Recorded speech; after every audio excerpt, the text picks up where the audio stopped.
Well, this story is going to be a fun one.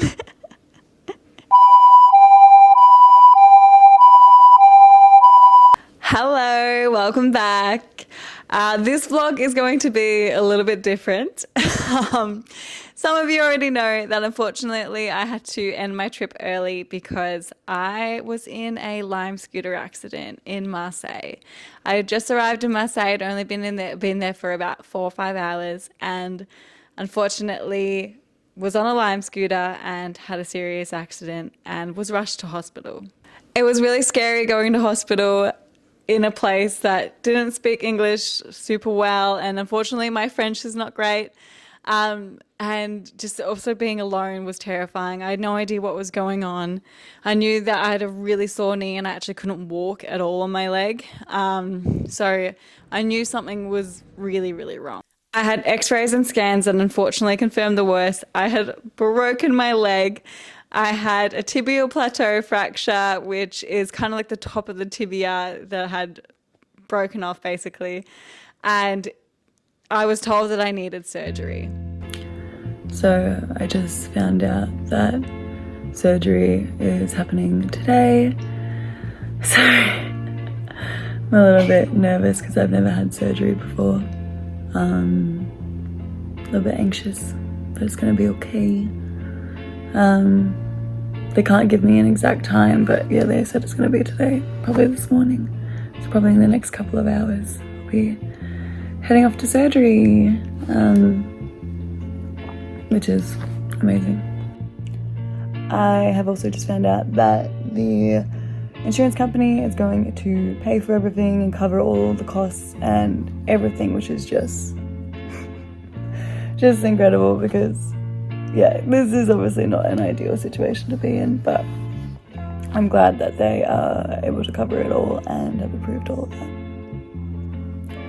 I am also not allowed to eat, so I have been fasting since I think it was like 10 p.m. last night, and it's currently 6 a.m. here.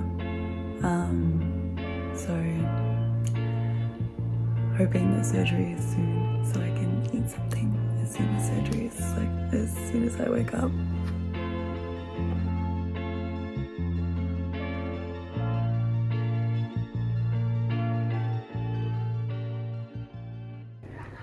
Okay, they've just got me ready for surgery, so I'm gonna head in shortly, and I'm a little bit nervous.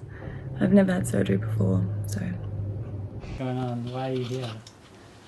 I did a stupid thing and fell off a Lime scooter. a Lime scooter. Are you still on your painkillers, or you feel like you're back to normal? No, I feel like I'm pretty back to normal now. Like, I'm tired. I'm so drowsy and I'm so tired. But, yeah. I kept trying to go back to sleep when they'll put me in the recovery room. And they're like, no, you have to stay awake. And I was like, no, let me sleep. Oh, guys. Time out. Okay, we have to leave. We've been here for more than 5 minutes. Okay, we can go. Okay. Thank you. Thank you. Thanks. Say bye-bye. Goodbye.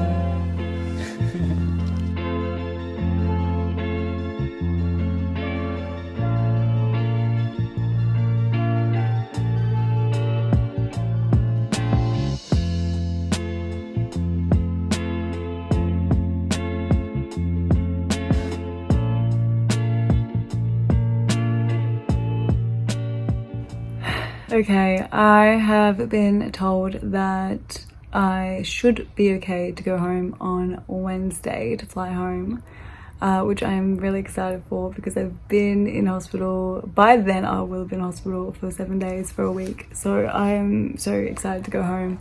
And I had my first physio session this morning and I can bend my knee a little bit, which is great. Not a lot, but a little bit, but it's progress, which is amazing. So especially only having surgery a few days ago, so doing pretty well, but I will keep you updated. I also haven't washed my hair in 7 days and you can definitely see that, so I will keep you updated. Hello, I have just spoken to the doctor and I get to fly home tomorrow. I am so excited to go home. I've been in this hospital for a week now, and I'm just ready to get out of this bed and be able to move around and just see my family and be with family, because it's quite hard being by yourself going through a massive surgery like this and not having anybody around you. I am in a little pain still. It comes and goes. Like sometimes I'm in really intense pain and then sometimes I'm not in too much pain at all. So it really depends. But I'm glad to be able to go home and start my recovery, which is going to be a lot of physio. I have to have injections every day as well to make sure the blood's flowing through my body.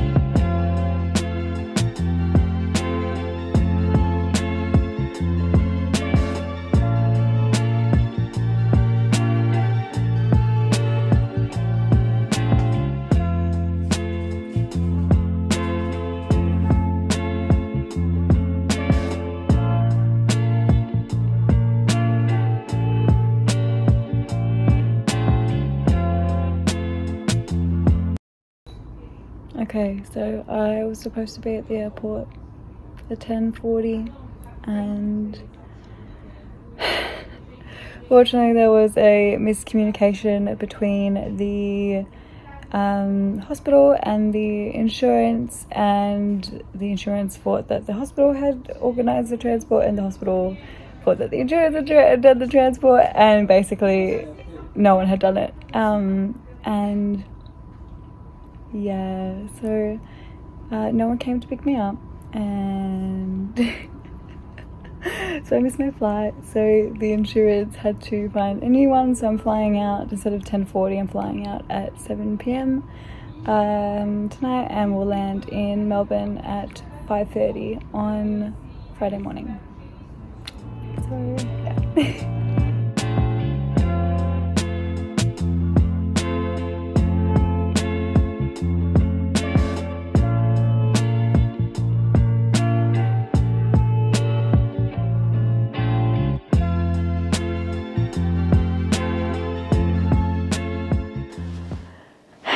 Unfortunately, the bad luck doesn't stop there. I got on the first flight, my first flight, which was from Marseille in France to Frankfurt in Germany, and that flight was delayed by an hour. Because that flight was delayed, unfortunately, I missed the second flight and everything had to be rescheduled. So I had to call the insurance at the airport, which also closes at 11, and I got in at 10:30. And the airport staff had to help me figure out, okay, what's going on? Where is she going to go? She doesn't have anybody with her to help her. And it was a very intense and kind of funny experience, because like I just had to laugh at that point. I just had to laugh because I was like, surely this is a joke. Whatever is going on, it's a joke. I was so lucky though that I had the lovely airport staff who were so amazing, so great. They really helped me and they really made me feel like it's going to be okay and I'm safe. So I got put in a hotel for the night while I'm in a wheelchair as well. So I had to navigate the hotel room in a wheelchair, which if you know, if you've been in this situation before, you don't have a lot of rooms a room in this hotel room to kind of navigate with a wheelchair, as well as the crutches the hospital had given me weren't the strongest. So trying to get from the wheelchair to the bathroom or get, everything like that was really hard, as well as I actually didn't have any of my bag with me either. My bags got left at the airport, so I had nothing with me, nothing to change into, nothing to... It was just a really fun experience. And I was really lucky. The hotel gave me a hairbrush and a toothbrush, which was great, but obviously not the ideal situation to be in.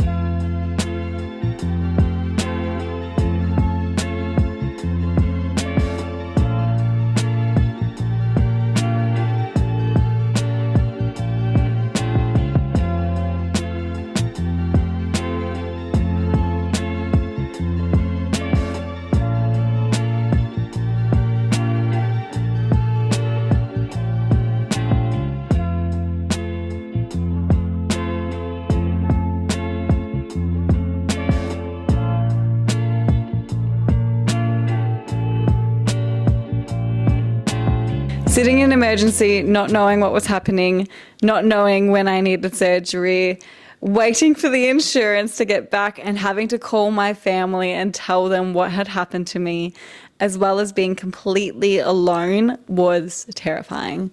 It's an experience that I wouldn't wish on anybody, because those first few hours and first 24 hours that I was in emergency were terrifying.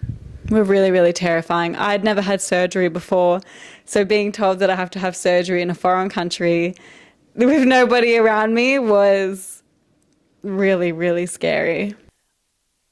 Honestly, getting home was incredible. It was just this moment of, oh my gosh, I made it. Like, I made it home after 48 hours of traveling. It just felt incredible to be able to get home and see my family. My beautiful family were at the airport waiting for me, and just seeing them after 5 months of being away just was such an incredible feeling, and also really hard as well, because obviously coming home in a wheelchair, not being able to walk, and having basically all this flipped upside down was really hard for everybody. Them seeing me that way was really, really tough. I was just so thankful to be home, and thankful for all the nursing staff, all the doctors, everyone in the hospital in Marseille treated me so well. Everyone was so lovely. Obviously the language was a barrier, but we got through it, and it got to the point where I could actually kind of understand what they were saying, which was really great. Shout out to them, because they were so good and so amazing. Having the travel insurance as well on my side and helping me through everything was really great. Obviously spending 8 days in hospital is not something I recommend, and I can tell you right now, I never want to spend that many days in hospital again, because not being able to move and walk around or do things for myself was really, really tough.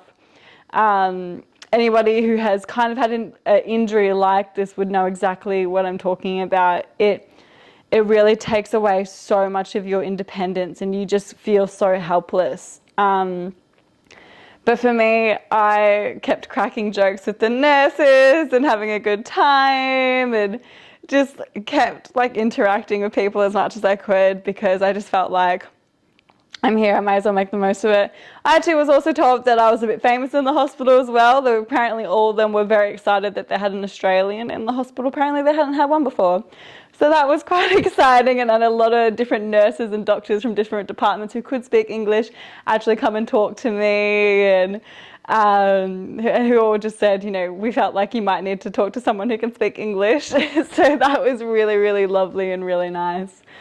The journey to recovery has been hard. It's been tough.